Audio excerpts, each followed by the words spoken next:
Hi, welcome to Reset Your Mindset by LifeStance Health. Myself, Dwight Thompson, and my co-host, Nicolette Lienza, will bring you conversations with leading LifeStance Health professionals who will help guide you on your journey to positive mental health and well-being. At LifeStance, we believe in the 3 pillars of mental health: mental flexibility, mindfulness, and resilience.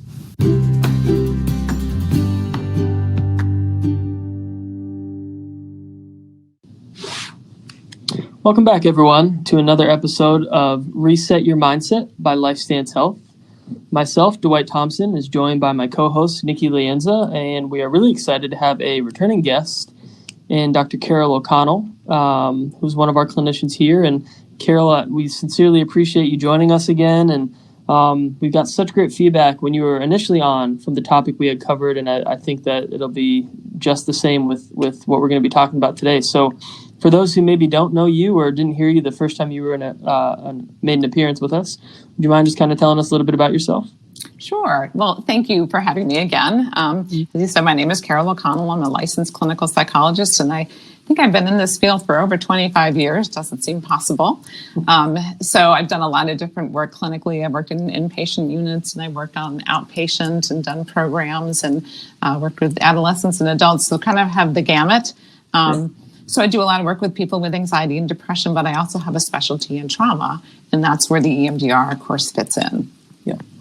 Thank you for telling us a little bit about that. And you brought us right into it. We're going to have a conversation today centered around trauma and centered around treatment modalities for trauma. And I think that we really couldn't have picked anyone better. So, Nikki, I'll certainly I'll defer to you to go ahead and kick it off with a question. Yeah, I think my first question is EMDR. What does it even stand for? Well, it's a mouthful, which you can see why we quickly call it EMDR. It stands for eye movement desensitization and reprocessing. So again, that's a mouthful, so we all call it EMDR.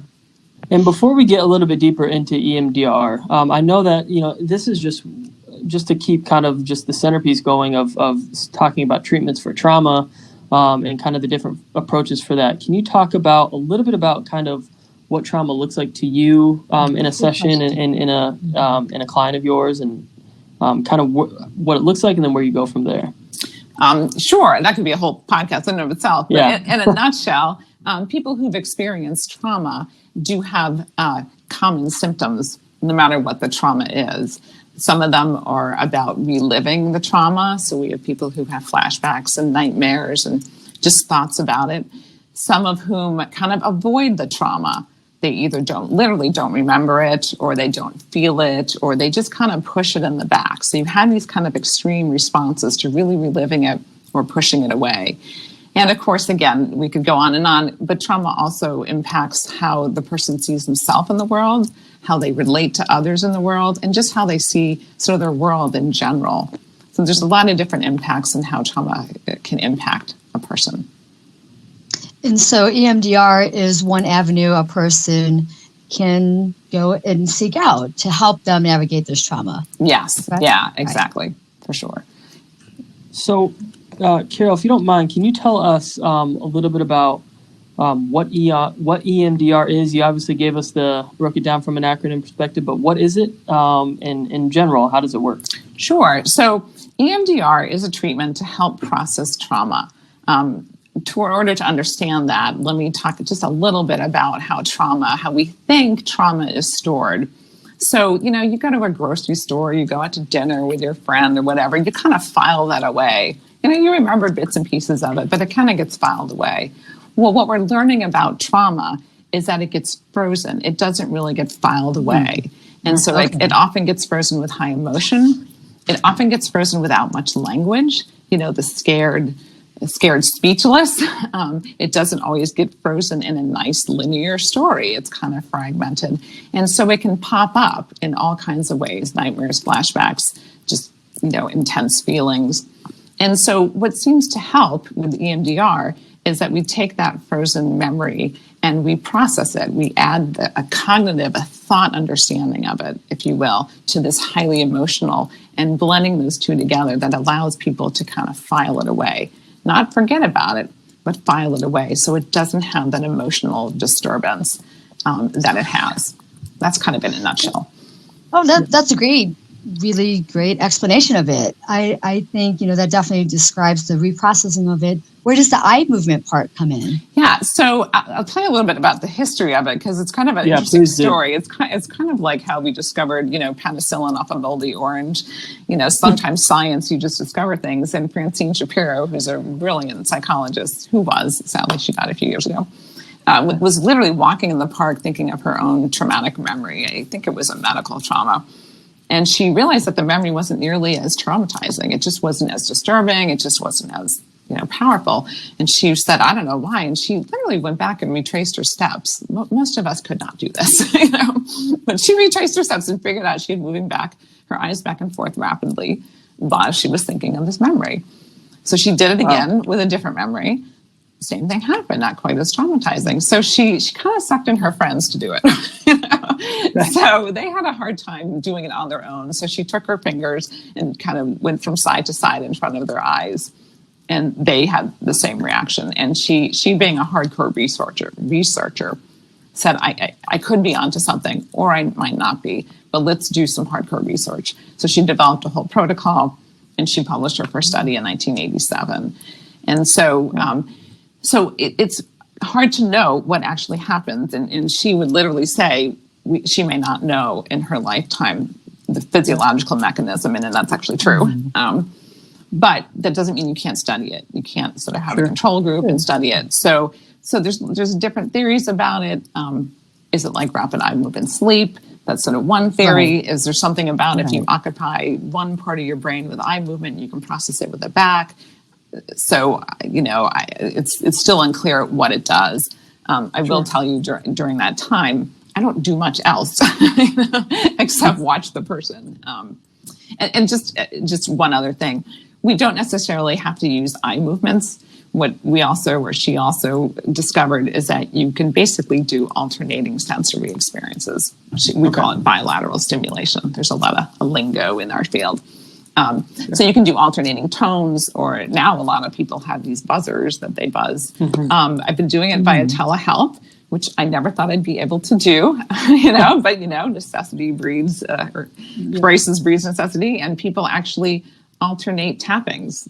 They just take their hands and just alternate tapping. And I was like, that's never going to work. And it totally works. So, wow. Yeah. Well, if there's a silver lining in 2020, it's taught us that there's a lot of things that you are going to have to experiment with. Some might work, some might not. Right, exactly. So, I mean, it's a fascinating, it's fascinating in so many ways. And I think that you will, and not to be cynical, but I think just to be candid, there are going to be people that, hear EMDR, kind of hear it described, and will think, that sounds a little just sketchy, I guess, for lack of a better word, and don't understand kind of the background on it. And like you said, you kind of gave us some of it. How do you translate it to someone like that who has some apprehensiveness about beginning this or even trying it? Kind of what do those conversations look like? Because I have to imagine they arise. They do, but not as frequently as what you think. Okay. I'm always sort of amazed, this sounds really strange and people are going to do it. So one, it's, to be honest with you, about a relationship.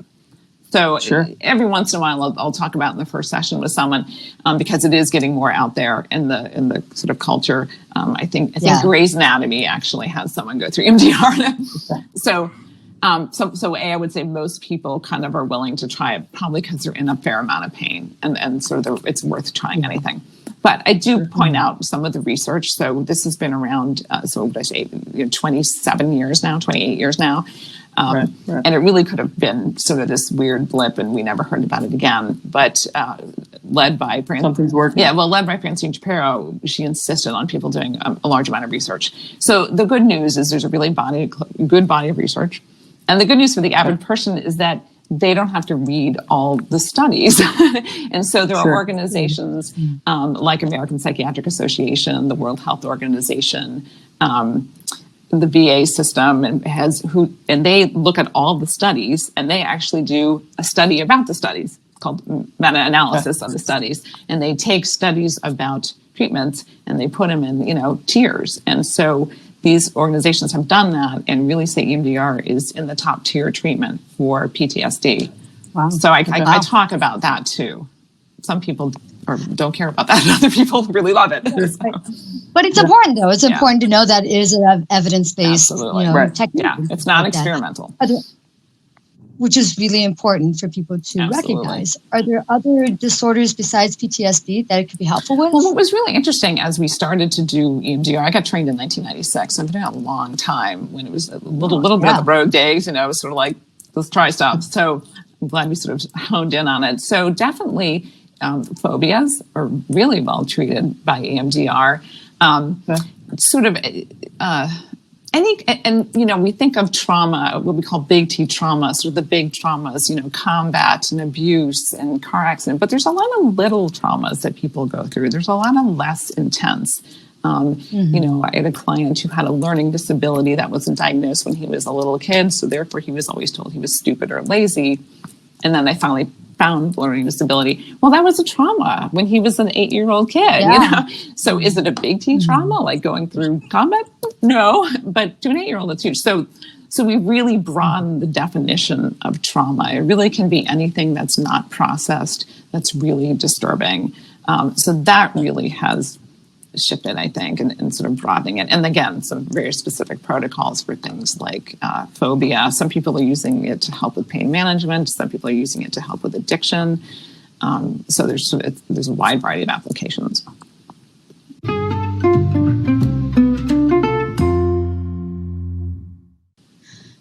Dr. O'Connell, can you walk us through a session and what it looks like? Absolutely. So have the person come in and you have them think of an image that best sort of represents the trauma that they're thinking about. And so they come up with an image. You ask a few more questions about rating. How disturbing is that?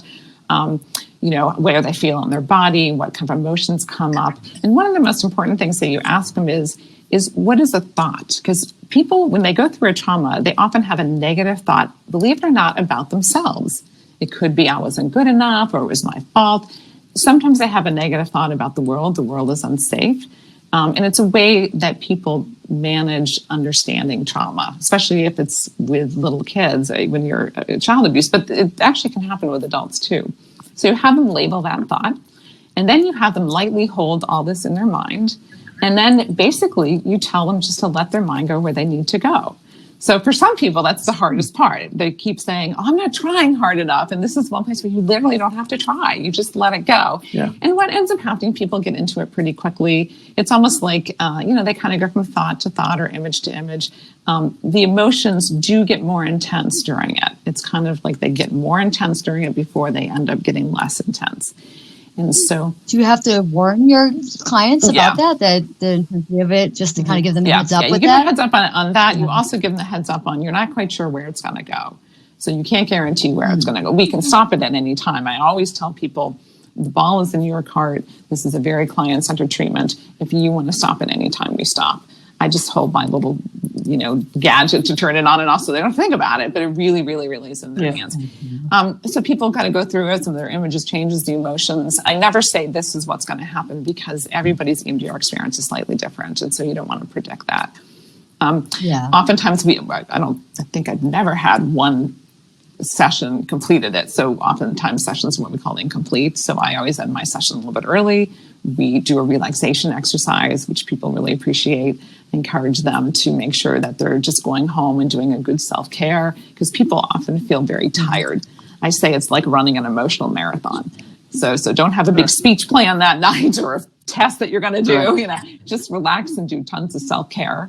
And then when we come in, there's some thought that the processing continues even after the session so that when you come in the next session, you may be at a really different spot. So that's what a session looks like. Thank you. And so, it's not only insightful, but I appreciate you kind of giving us a peek behind the curtain of what it looks like. For folks that maybe have heard of it, you'd be surprised how often you hear people talk about it and just really don't know what it is. So I think maybe breaking down some of those misnomers and letting people know how it works is really helpful because we know how heavy trauma is and how hard it is to kind of navigate.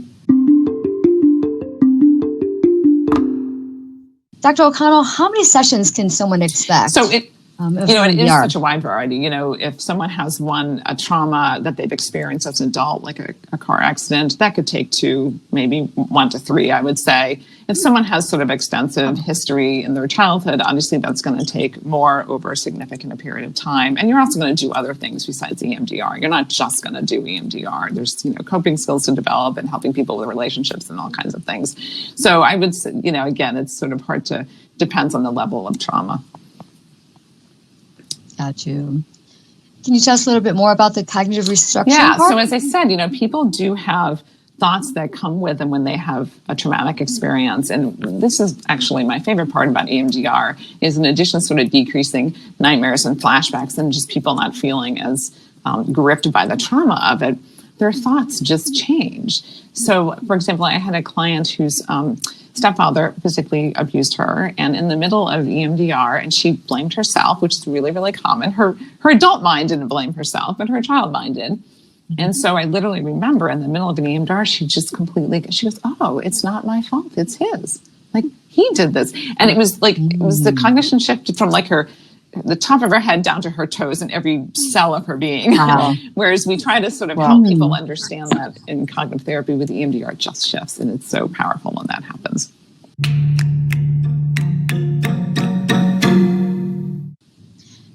Dr. O'Connell, thank you so much for sharing all this information for us. I think you did an amazing job reaching those people who maybe didn't know anything about EMDR, and maybe now they can understand how this could be something helpful in their own life. So thank you so much for sharing this information with us. I think it's going to be very helpful. Well, thank you for giving me this opportunity. Thank it's you. such a very powerful and amazingly helpful treatment. So to be able to share that with anybody is just always so heartwarming for me. So thank you so much. We can sense your passion, and we sincerely so much. appreciate you joining.